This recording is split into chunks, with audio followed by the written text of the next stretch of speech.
Hello, everybody, and welcome to the second composition competition game show and the second try at this because streaming sucks. So, if you haven't been here before, this is basically a show where we talk about our own compositions. We have three contestants here who, over the course of 30 days, had to compose a piece of music of any kind. It could be singer-songwriter, could be 12-tone, could be whatever you want, could be EDM, you could be a producer, composer, whatever. I don't care. It's all composition to me. If you haven't seen the first episode, feel free to go check it out on YouTube. So they had a month to compose something and submit it to me. They are not allowed to show it to anyone, and then other than submit it anonymously to me and then vote on each other's music. I have all the votes right here, and we will vote again at the end of the episode after we all listen to the music again and discuss it from a theoretical standpoint, emotional standpoint, whatever. And the winner at the end with the highest votes will earn $50. So yeah, let's start the show. And Matt, introduce yourself. Hi, I'm Matthew Frolick. I'm a local musician slash local photographer. I like to make ambient stuff and I play guitar. I also sing. How long have you been doing music, Matt? Oh man, too long? Maybe like I've been playing guitar for maybe like 10 or 11 years now. I'm not sure how long it's been. But I've always been like a bedroom player. I've never like really tried to actively pursue music until like recently. Like like composing and stuff or like writing more stuff out. This is actually not my first song I've ever made, but like one of the beginning songs, like one of the first phases. And what are some of your musical interests? My musical interests, I really like progressive metal.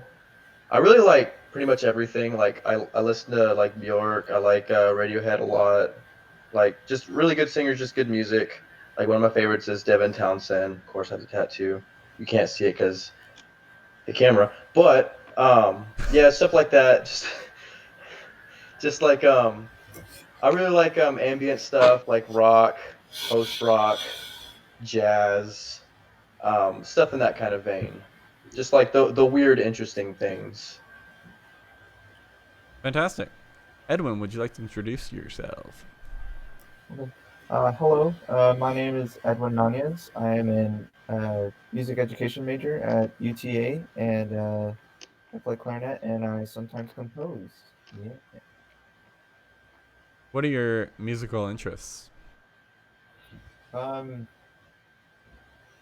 I tend to go for more of the listen to more classical music. I really like soundtracks a lot, so like any film or video game soundtrack, I really dig that. Um, mhm. Tight, how long have you been doing music? um, I would say about 8 years. Yeah, 8 years. Gotcha. And Danielle, introduce yourself. Hello, I'm Danielle Irey. I'm a music education major with an emphasis in vocal education at Texas A&M Commerce.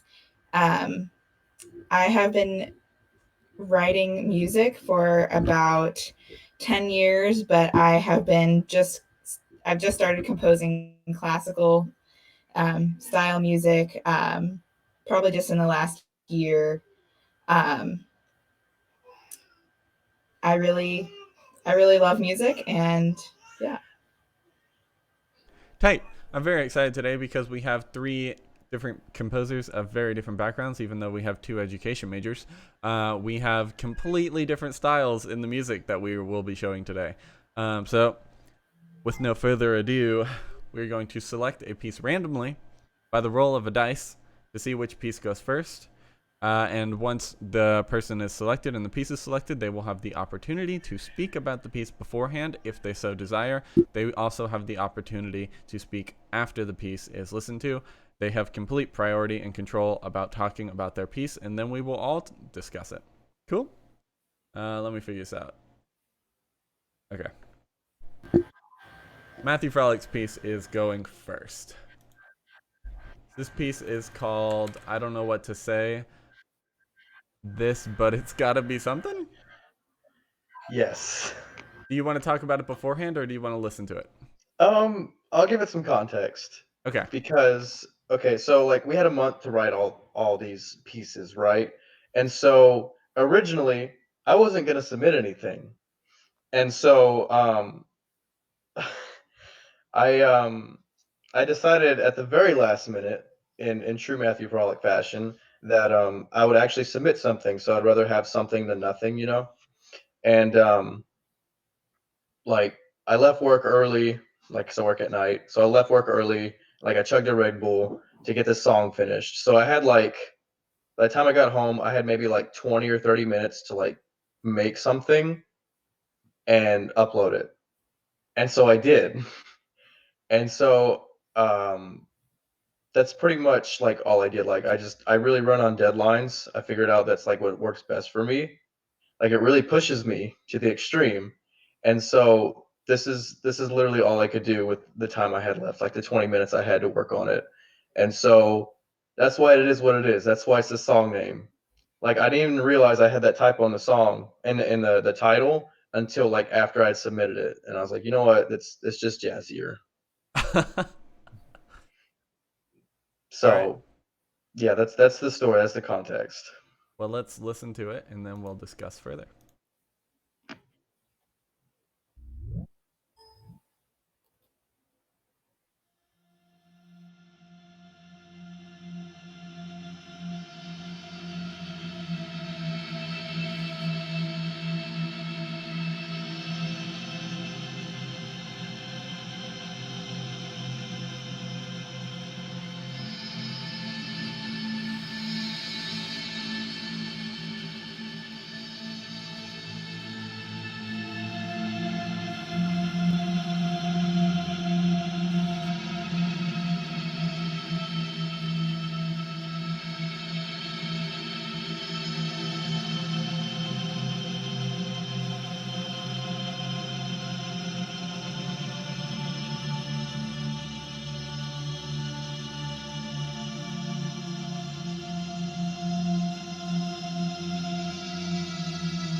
Ah, okay.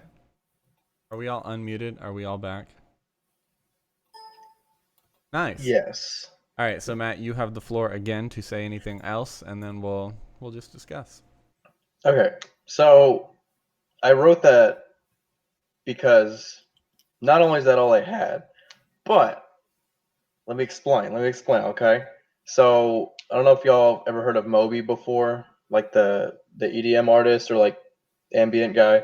I listened to like a lot of his stuff, and I kind of styled the track after like some of his albums. Like he has a bunch of ambient albums and stuff, and like he has like 20-minute tracks that sound like similar to that, like to what I made. And so what I try to make, like I want to make a lot of music, but what I've been starting out with is making stuff like that. You know, like just simple stuff that sounds like kind of pretty, that sounds like cool to me in a way. And so it's just like one guitar track just going back and forth on a bunch of random notes. I couldn't even tell you the notes now. Like I just made it. I just did one take and that was it. But yeah, it's just like it's not really anything fancy. It's just low and slow, just some kind of ambient, something to, I guess, to fall asleep to was my intention.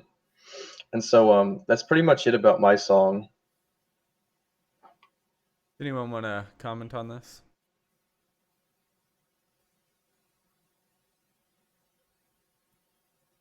You are muted, Danielle.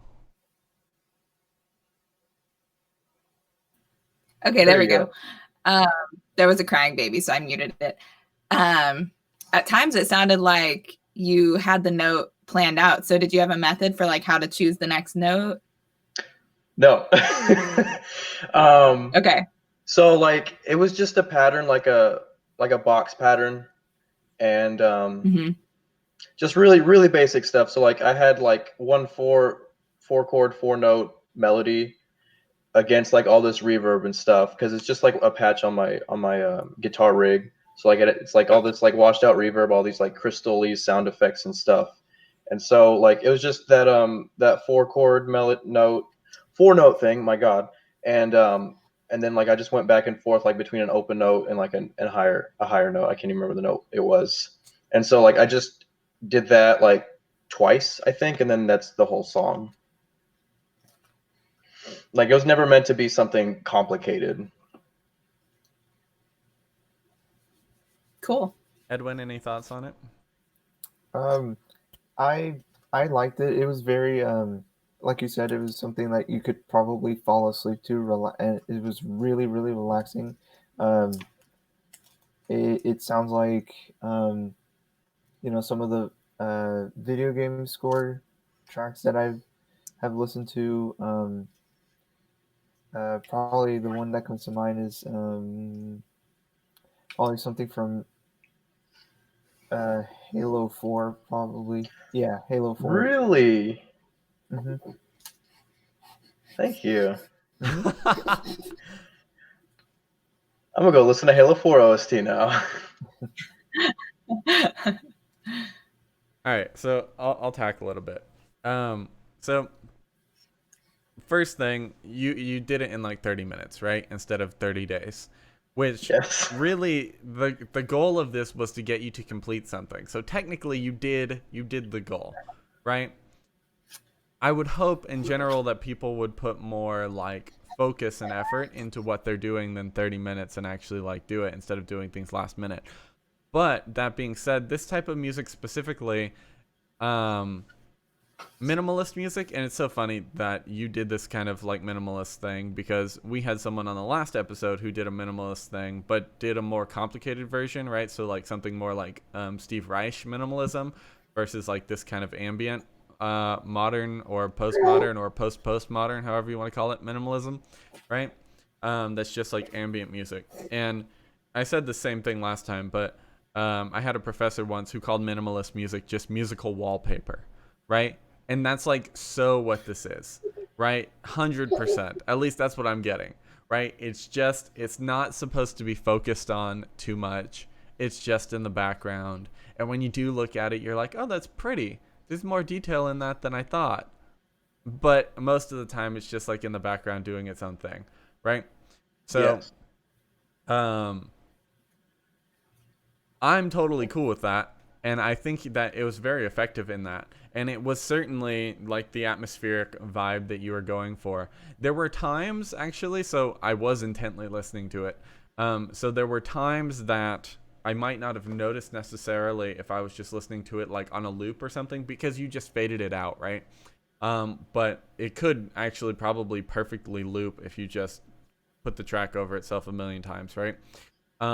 So there were times where you like hear the guitar stroke, I think, and it sounds like a really like fuzzy sound as opposed to just the ringing crystallized ambient stuff. And all of those I think are very nice effects because, well, to me they're the more interesting part, right? They're like, oh, something different. I heard that. What was that, right? And this type of music doesn't specifically want that though, right? Doesn't specifically want something to grab your attention out of it, right? Because it's just supposed to be in the background. But until you said that it was completely guitar and just a setup on your rig, I didn't really know what I was listening to, right? Knowing that you're a guitar player, I knew that it was something like guitar based, but I didn't know, because there were times where it almost sounded like there was like an organ VST patch or something in there, right? And so I was like, okay, is there organ here and then tons of layered reverbs, and then is there a pad or something too? Is this whole piece just one track? Is that what I'm getting? It's one guitar and one track. With just all kinds of effects on it, huh? Yeah, yeah, it's a patch on my guitar. Like I made this a couple years ago, and I use it to record like my other tracks on my SoundCloud and stuff. Mm-hmm. But I just like how it sounds, you know. Right. That's so interesting. Um, well, I mean, I think it's cool, and I think it's definitely successful in the area that you were going for. There we go. We Okay. successfully traversed that one. It's okay. I can control you. I can mute you. You're done. You're out of here. Um, yeah. So I mean, I think it was successful in what you were going for, and this type of music specifically without like a groove or anything. You know, a lot of this like post rock idea, a lot of the times has like a groove or something, but this is just. It's something you'd fall asleep to, or even kind of like what Edwin was saying, the video game thing. It could totally be atmospheric music just in a desert or something, in a sci-fi world or something, like completely, right? Yeah. And of course, it would be super, super loopable because, and that's what you would need in a video game setting. Anyone else have any thoughts on this piece? I think it would be cool to see this, like Jacob was saying, this is like a wallpaper or like a base. I think it would be cool to take this and add more tracks on top and see like what more you could do with it. So it's more of like a standalone piece, you know? Yeah.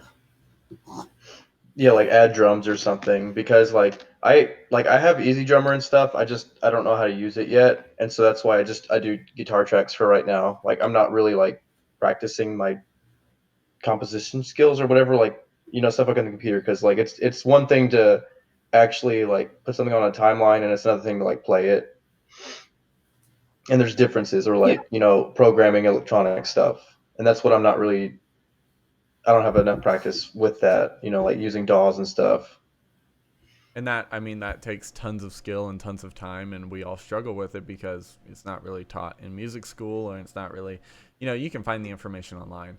But I'm self-teaching myself that stuff. But yeah, I agree. Like, definitely adding tracks and stuff would be fun. Now, it would be more difficult for you now because you don't know what notes you played and stuff, and there's all kinds of weird stuff going on. It's like, okay, well, you could pick it out by ear and figure out what's going on. I'm not even sure the chords matter that much with what was going on there.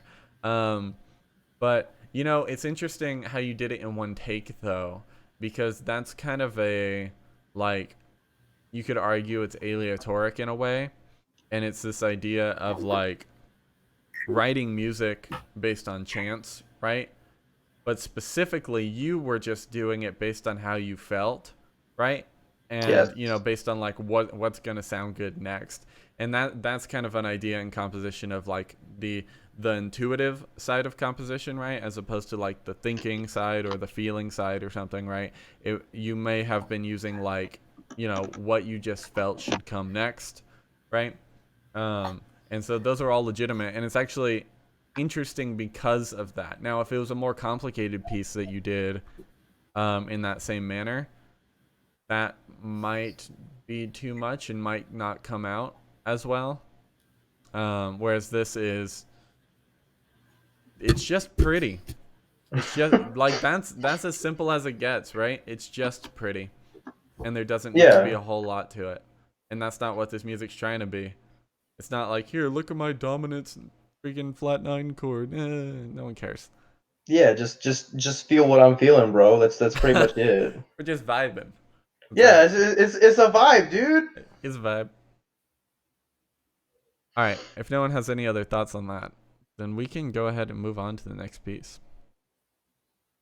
I mean, I have one more thing I'd like to add. Go for it. It's your piece. So the reason it took me, I only had 20 minutes to work on it, is because when I got home, like I had all this energy from this Red Bull, and I turned on my computer for like the first time in a year, and my license on my DAW went out.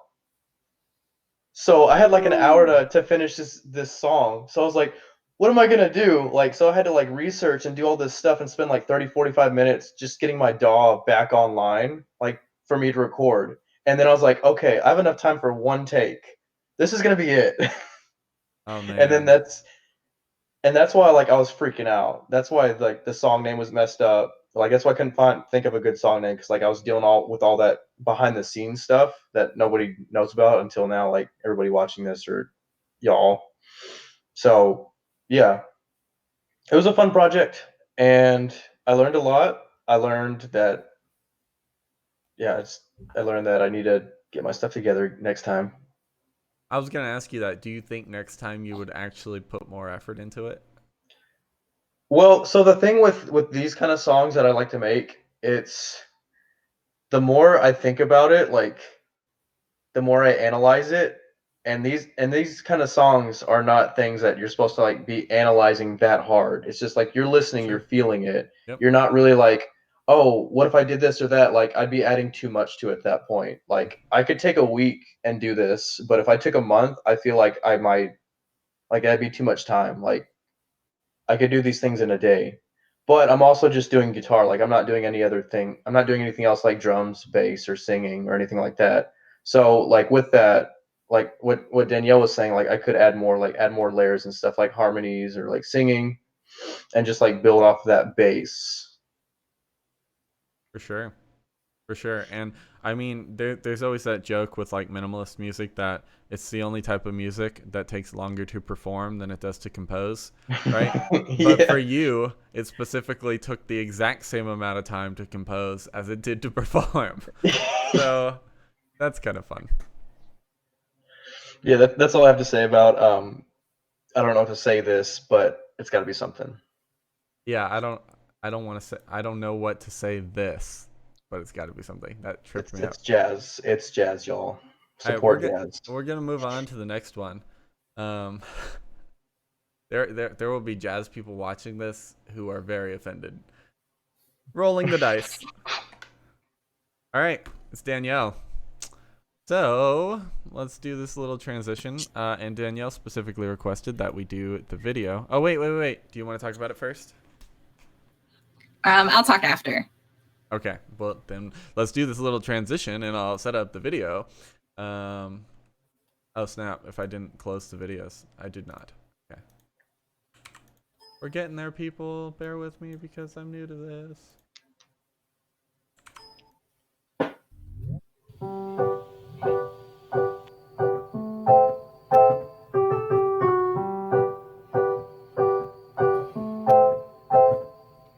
Warm banana bread with cinnamon sugar. Warm banana bread. Song stuck in my head, but I won't sing it. Song stuck in my head.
All right, all right, all right, all right, all right.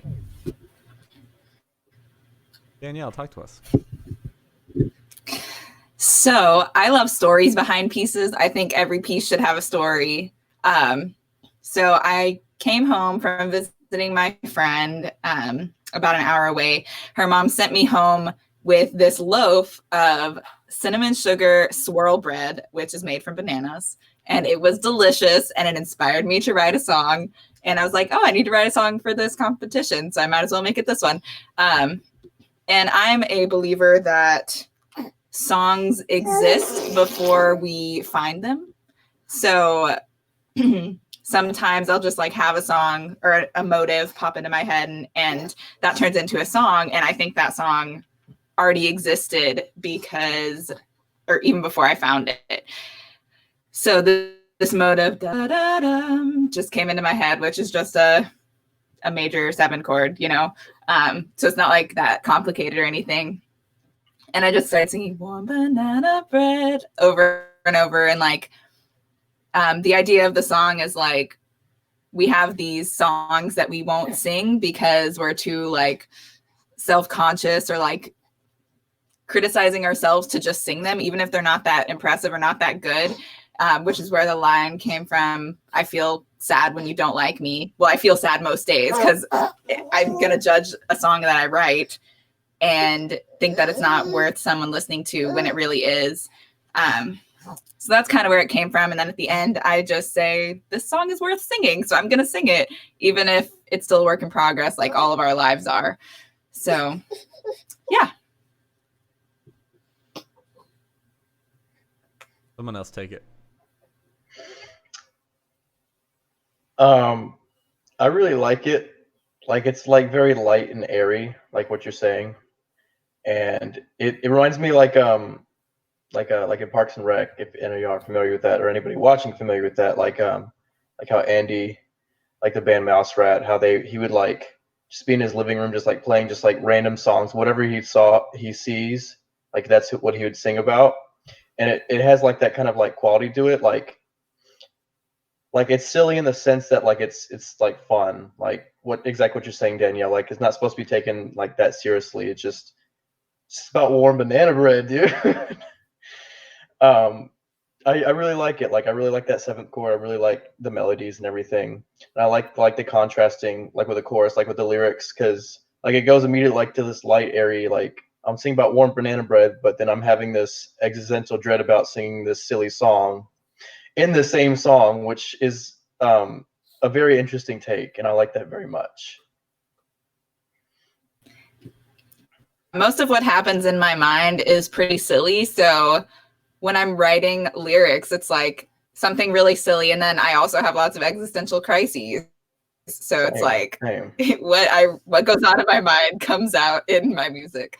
So one second, I wrote this song called Cotton Candy Sky that I'm going to perform next month. And at one moment, I'm like looking at the sky and I'm like, oh, look, the sky looks like cotton candy because of the sunset. So I write a chorus about a cotton candy sky. And then like a minute later, I'm like, the sky is going to turn black and eventually my life is not going to exist and we're all going to be dead. Fun. I love that. So that goes on in my brain. Edwin, any thoughts? It sounds very like homey, if that makes sense. Yeah. Just the thought of like warm banana bread like at home and me listening to this song, like it just it's for me it's a vibe. It's a good vibe. It's a vibe. It's vibe, bro. Thanks, I appreciate that. Okay, well, I was really hoping. I felt like. Go ahead. I have one more thought. I felt like in this piece, this is like way different than what I'm usually composing right now because I'm taking composition lessons and you don't really show up with a singer-songwriter song to your composition lesson.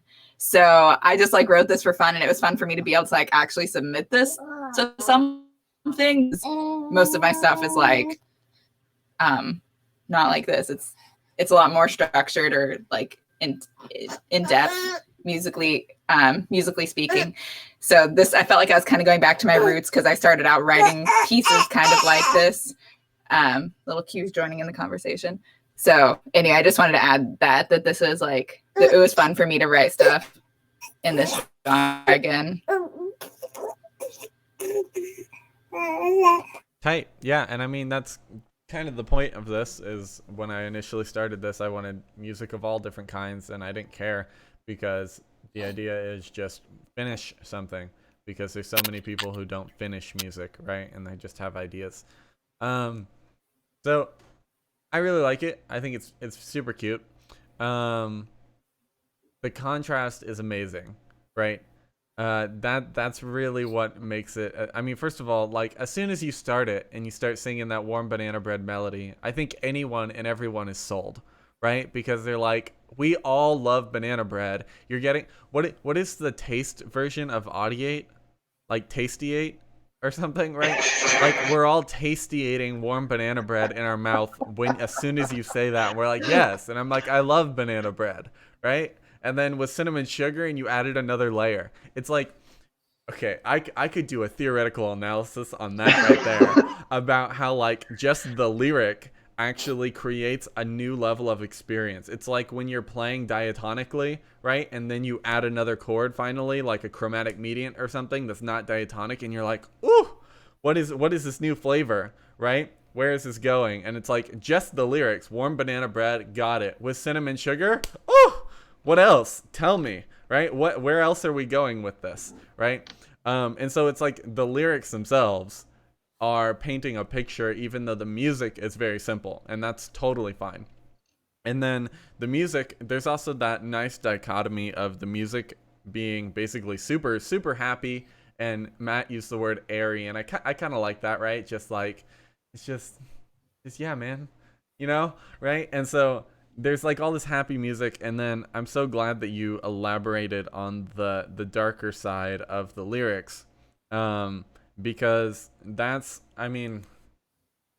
really what makes the piece, right? You have these happy verses, and then these happy choruses, except the choruses aren't happy because the lyrics are all over the place, right?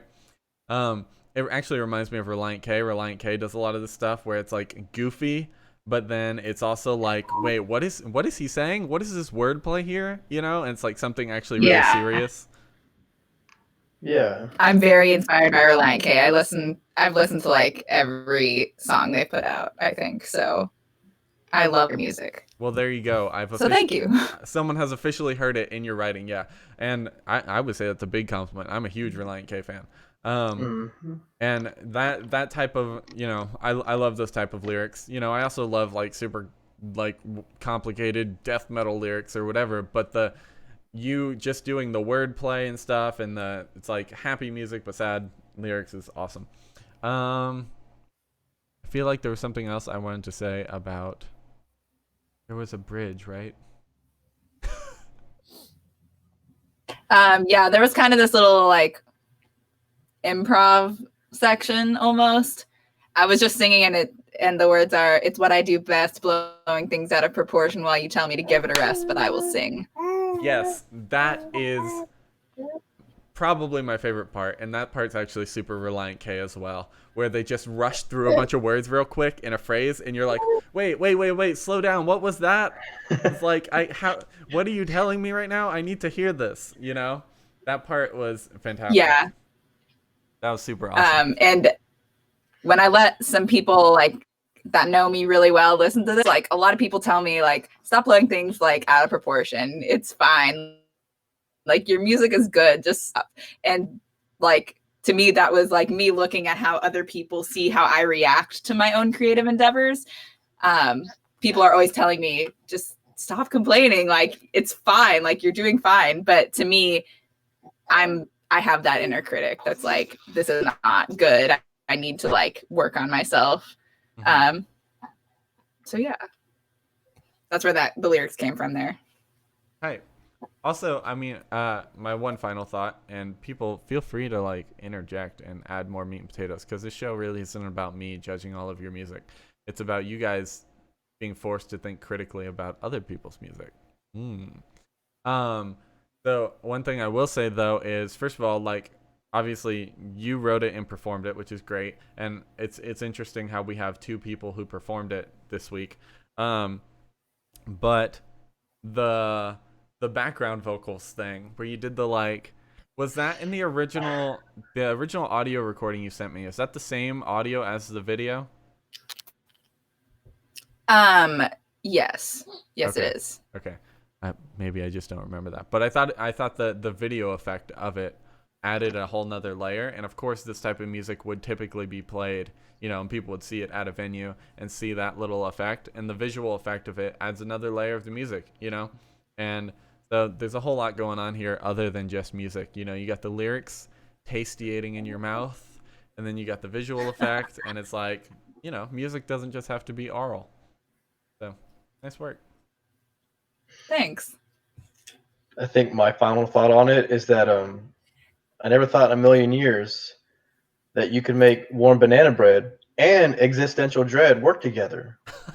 It's amazing. Existential dread. Existential anxiety. dread. Yeah. Anxiety and existential dread go with a lot of different flavors. You'd be surprised. Fair. I have to try that out personally. I'll keep you updated. All right. If there's no other thoughts on that, we'll move on to Mr. Edwin's. Any other thoughts? All right, let me roll the dice. It's Edwin. Look at that. Oh boy. Do you want to talk about it first, or do you want to listen to it? I do have a little bit to talk about it. So the piece is supposed to basically paint a picture of some kids playing around in the playground. So they're playing two games. They're playing hide and seek, and then they're playing tag. It opens up with them running around and they're playing tag, and then there's a middle section where they're playing hide and seek, and then it returns to them playing tag and then just running around and being out of control and crazy. So yeah, hope you guys enjoy. Cool. Let me open this bad boy up.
Alrighty. Oh, let's get rid of this. Alright, did I do it? Are we successful? I did not. Alright, there we go. There's so much moving around of things to different monitors and stuff, and well, I'll let you talk some more before I talk about that. I think that's it. It's supposed to be written for clarinet choir, and I wanted it to be performed by the UTA clarinet choir, and hopefully that's still going to be an issue, or still going to be good to go if the clarinet day event isn't canceled or already canceled because of all this happening. So Right. Alright, someone want to tackle it?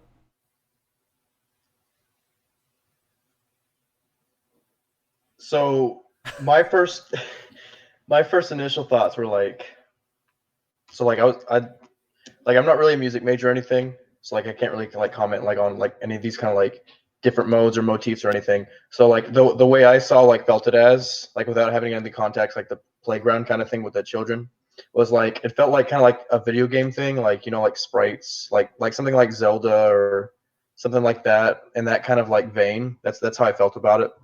And it's just like very, it's airy, but in a different kind of sense. Different from warm banana bread. It's more like a I don't know. I don't really know where I'm going with it. I feel like airy also fits this category. The word airy fits this song as well. Like it's like a lighthearted song with a lighthearted feel. And it has all these complex, like really good harmonies and like it's very interesting. Would you say that it's still airy and gives that same vibe if it wasn't MIDI and it was actual clarinets? Um I can't say because I don't know what a clarinet choir sounds like in my head. Gotcha. And that's where my lack of music education fails me. But I don't know. Cause so Edwin for like a clarinet choir, like how many um different like people would be playing it? Like four or six? So the parts would mostly be split up in like the regular B flat clarinets. So that those are the instruments that you would normally see like in a band setting. Mm-hmm. I also wrote like a part for an E flat clarinet, which is a smaller uh, clarinet. It has a more shrill quality, and and there's also bass clarinets in there, and they're more they provide more of the bass um, for the overall clarinet choir. Right.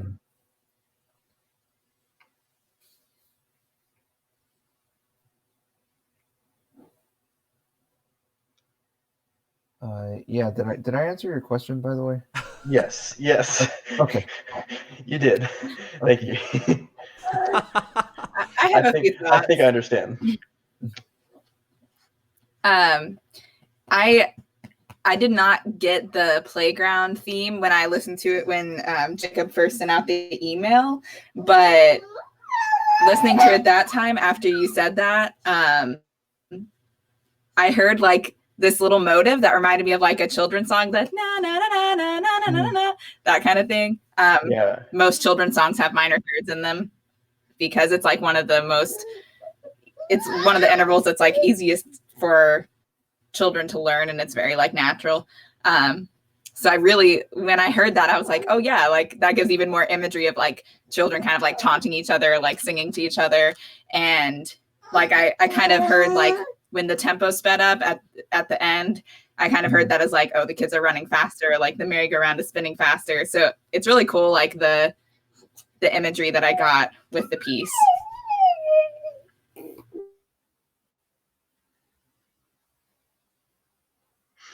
Yeah, and to expand on Danielle, like after Edwin had explained that, I felt that same kind of thing, like, oh, now I understand it. Now I can see it. now that I have like this kind of context. So, specifically, I think, so the arrangement I see here is E flat clarinet, 3 B flats, bass clarinet, and then a contrabass clarinet as well. So apologizing to all the viewers and to you as well, Edwin. As I was moving things around, I forgot that I was supposed to have the score open. And so I opened up the score like midway through, and then I was like, I have no idea where I am because this thing's so quick. And I'm like looking around through the parts, and I'm like, I don't know what I'm hearing. Eventually, I caught up, but so I apologize to people about that.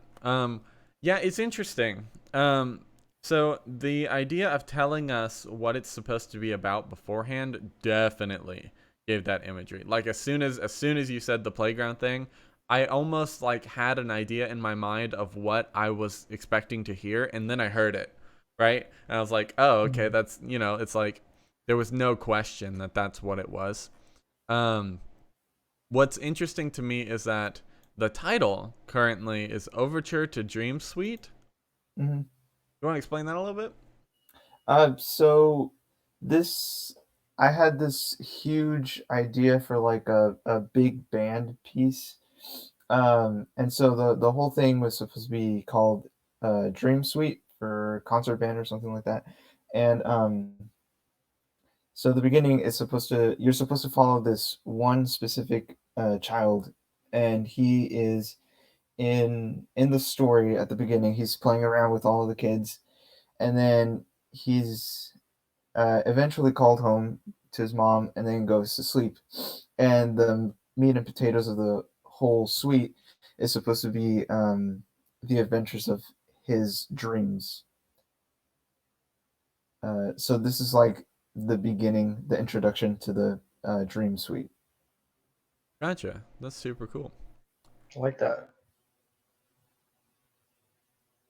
So if you were to have like program notes or something, would you write in the program notes like what this was supposed to be describing?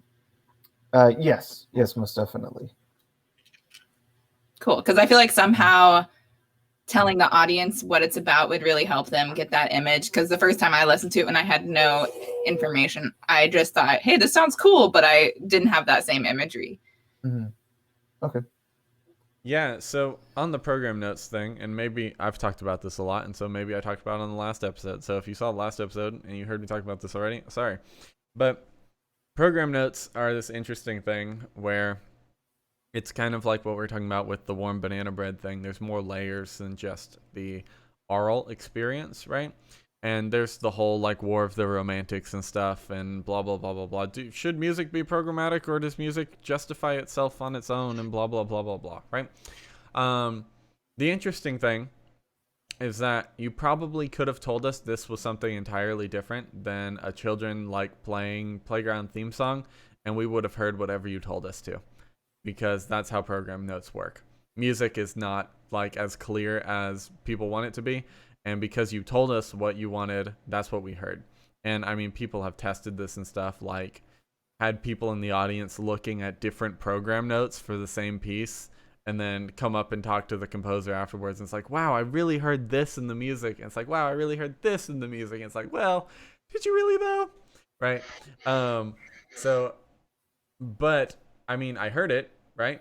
So, I mean, it would have been one thing if you told us this is supposed to be like death, destruction, and hell, in which case I would have said I totally hear that, because you have shrill clarinets playing and it seems like the shrill fires of hell screaming and it's moving really fast and stuff, right? And that's like not even a joke, and that's kind of a rag at clarinet players. And anyway, that's just because clarinet can be shrill at times, right? And you even said the E flat clarinet specifically, but not to say that it's not a pretty instrument, it is, but it has the potential to go crazy. There's a lot of like really nice counterpoint and stuff going on in here that I think is working super well. And that's kind of what keeps it interesting. So you repeat a lot of these motives a lot, but typically they have like different counterpoint going on underneath. And the motives aren't over repeated, I don't think. and that's something I'm like hugely against, is over repeating like a melodic idea. It's like, how many choruses can you get in a pop song before it's dull? And I'm like, actually, strategically, you should give them like 2. If you give them 3, honestly, you're cutting yourself on listens, because if the chorus is good enough and gets caught in their head, they're going to want to listen again. So you should only give them like 2 instead of 3, so they don't, so it doesn't become dead to their ears quickly. And also, you should generally, I have a belief that you should very rarely ever repeat something the same way. It should always be different on a repeat, at least a little bit. And there are some repeats through here that are basically the same thing, but your concept of like sequencing and stuff is always done very nicely. It's never too much. You never like sequence forever. And there's a great use of all of the different clarinets, which I like, right? There's a lot of different texture changes. Sometimes they are all playing together. I'm looking right now, and at this point, there's a bass clarinet, a contrabass clarinet, and then a B-flat clarinet, right? And it's just one. And all the other high-end or mid-range clarinets are out. And then you have different variances where it's just 2 B-flat clarinets, and you have different variances where it's just the high ones and stuff. And I think it's working out super well. And I'm actually quite impressed with it. I do have a question. You are a clarinet player, so obviously you know the techniques and stuff about people. But the 12-lits at measure 109 at this tempo, tell me about those. Like, are those totally easy to do or on clarinet, or are those going to be a pain in the butt? If you didn't catch it for the viewers and stuff before, he has a 12-lit like scalarly run in the middle of a 6/8 bar, and the B-flat clarinets take it halfway through the bar, and then the B-flat clarinet and the bass clarinet take it for the other half of the bar. So I forgot to write slurs in those 12-lits, so they are supposed to be slurred, and it's easier. It's easier if they are slurred, because I don't think anyone can tongue that fast. That makes more sense. Yeah. And so when you slur it, it's actually totally fine, right? Like those Yes. fingering scalarly and stuff, that makes sense. I mean, Yeah. anything that you do super fast, you should make it a scale, because everyone practices their scales, right? So I'm sure you can do it very quickly. Cool. On the music notation side of things, it actually looks pretty good. There are little things of like things colliding with each other and stuff, and I'm sure you've changed this already. But I mean, I like that you are very detailed in having the slurs, and you aren't afraid to use articulations, right? A lot of people are like, the performer will just put in the articulation, right? And it's like, well, you should honestly write it in. Does anyone have any other thoughts on this, or does anyone like want to see the score? I don't know if I can show the score in here, but I cannot. Rip. I kind of wanted to see the score. Can I share files through here? Okay, well, I can't. But that's okay. It's okay, I can't read music. But you would have a general idea of what you're looking at, right? Oh yeah, like the flow. Yeah. I'm actually going to send this score real quick if you guys want to look over it into the little Facebook group chat, and you can open that if you want. Sure. Does anyone have any other thoughts on it, though?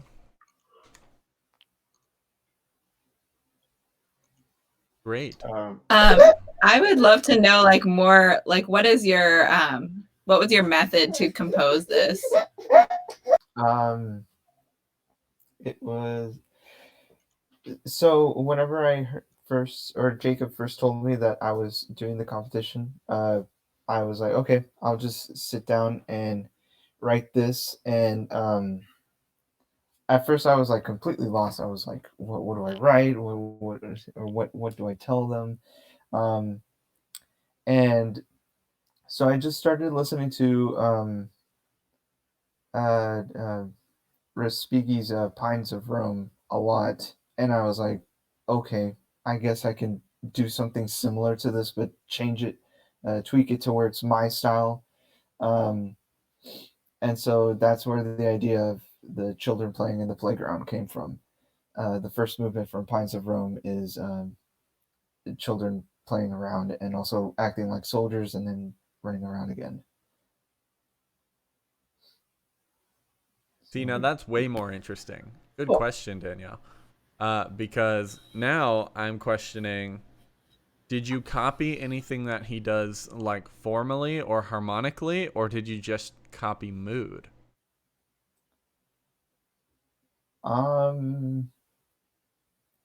You're allowed to say you copied, by the way. That's not a problem. Okay. There was this like the 16th note run is a little similar, if not exactly similar to what he does in Pines. But I was going for more of copying the mood. Um, However, the mood changes. So in the middle of the overture, it's a lot more calmer. And in Respighi's Pines of Rome, it's the middle is a little bit more of a march style because at that point the children are copying the Roman soldiers basically. And here in the overture, they're playing hide and seek, and there's this one kid that's trying to find all the other kids who are hiding in the trees or whatnot. Gotcha. Hmm. I think that's way cooler now knowing that it was inspired by Pines of Rome. And was it inspired by Pines of Rome because y'all did Pines of Rome at UTA? Is that where that came from? Yeah, particularly, and also because I just love the piece. It's probably one of my favorite pieces of all time. So It's pretty good.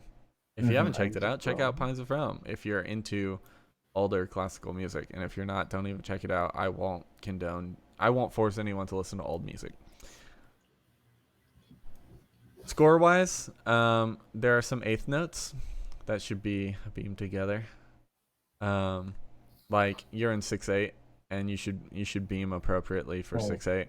There's a lot of Mhm. that throughout where the eighth notes are not beamed like in groups of 2. But so for example, measure 72, there's dotted quarter in the contrabass clarinet, but then in the bass clarinet and the B flat clarinet, you just have eighth notes, 6 eighth notes not beamed together. They should be beamed together in groups of 2 groups of 3, right?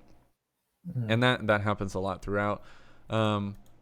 There's not a whole lot of like changing of the meter style, right? When you're in the 6/8, you're not doing a whole lot of what's the word? Let's just say polyrhythm, hemiola, right? There's not a whole lot of hemiola stuff, so you don't have to worry about that so much. But yeah, it's a great piece, honestly. And correct me if I'm wrong, but you're still working on this and you have more to it. Is that correct? Yeah. So I finished it. I think it was around last month. Finished editing it. I rearranged it for a woodwind choir that we were Nice. supposed to perform at the end of March, but now that's probably canceled because Coronavirus. schools. Yeah. Rip. Yeah. Well, I really liked this ending, I can say, and I almost hope you keep the ending. Abrupt endings are like some of my favorite, and I love that you're like, because you have this 16th note pattern or 32nd note pattern even like throughout the whole time a lot, and how it just you're going, and it's like, wait, why'd they stop playing? You know? And I love that. And I'm so huge on surprise moments in music that's like my favorite stuff. I need to be surprised to stay entertained, and I could talk about how society is ADD or whatever, and that might be something to deal with that, how I always need to look at my phone. Well, I always need something in music to grab my attention, otherwise I've stopped listening, right? But I thought that was neat.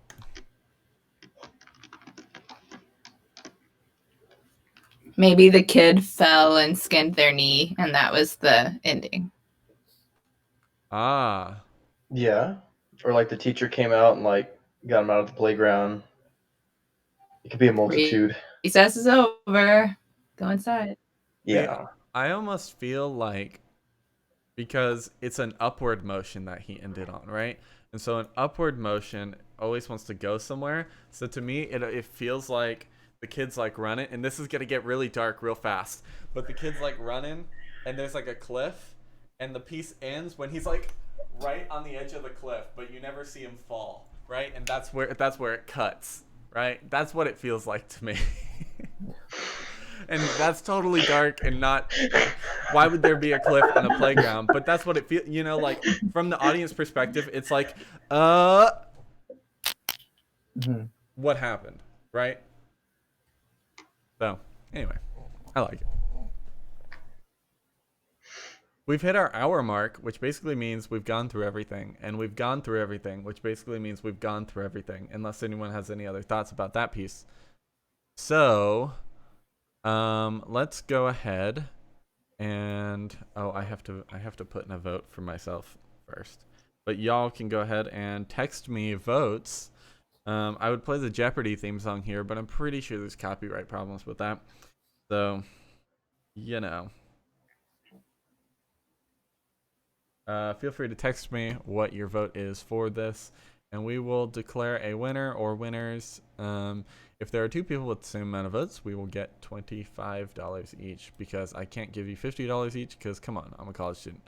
And the goal of this is not for you to make money. Anyway, the goal of this was to compose something and have an experience of challenging yourself to talk critically about music.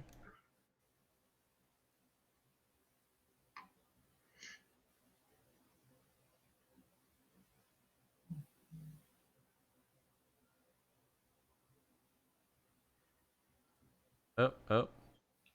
Votes are coming in hot. Votes are coming in hot. The only vote I have not received is from Edwin.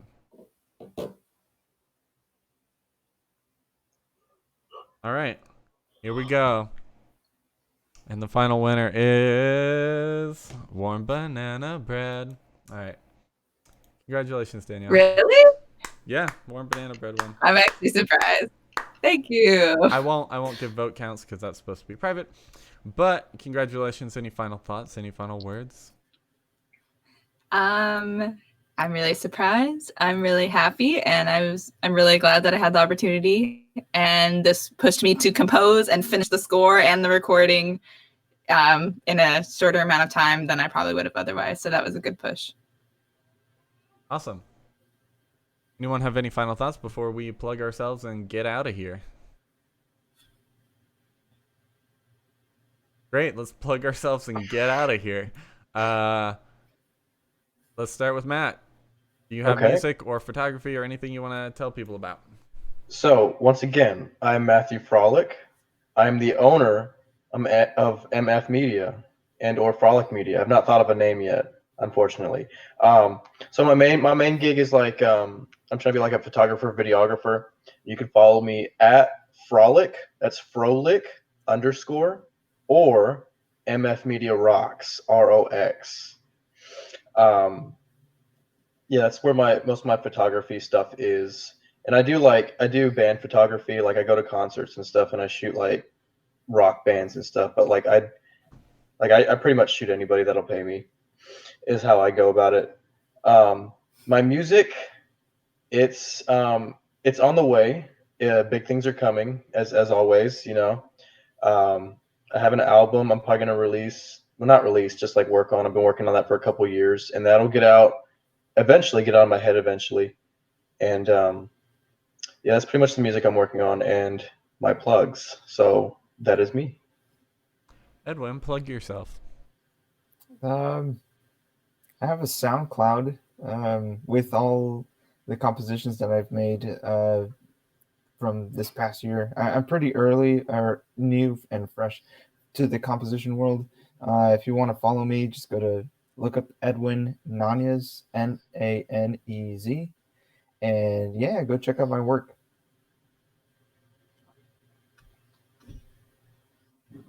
That's you, Danielle. So hello. So you can follow me on Facebook, Danielle Irey, Irey. You can follow me on YouTube, Musicbergs, Music Bergs.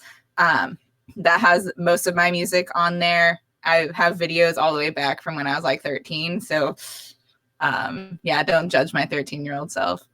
I have come a long way. But yeah, you can see my stuff there. I'm preparing for a recital on March 29th and a recital next semester, which will be all my compositions, and both of those will be live streamed on Facebook, hopefully. So yeah, I'll post information on there. And yeah, thanks for watching. Okay, you can find all of my stuff. The easiest way is just to go to my website, which is still kind of under construction, but jlclodfelter.com. It has everything on it, so you can find my YouTube and all that stuff. And all the shows I do, and my classical compositions, and my media compositions, and all that stuff.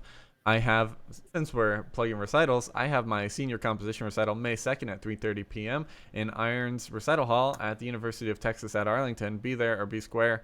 And yeah, I think that's all I got. We're going to do another episode of this sometime in the future if I can find more composers. This might be the last episode because no composers are getting back to me. So thanks for watching, everybody, and we shall see you later.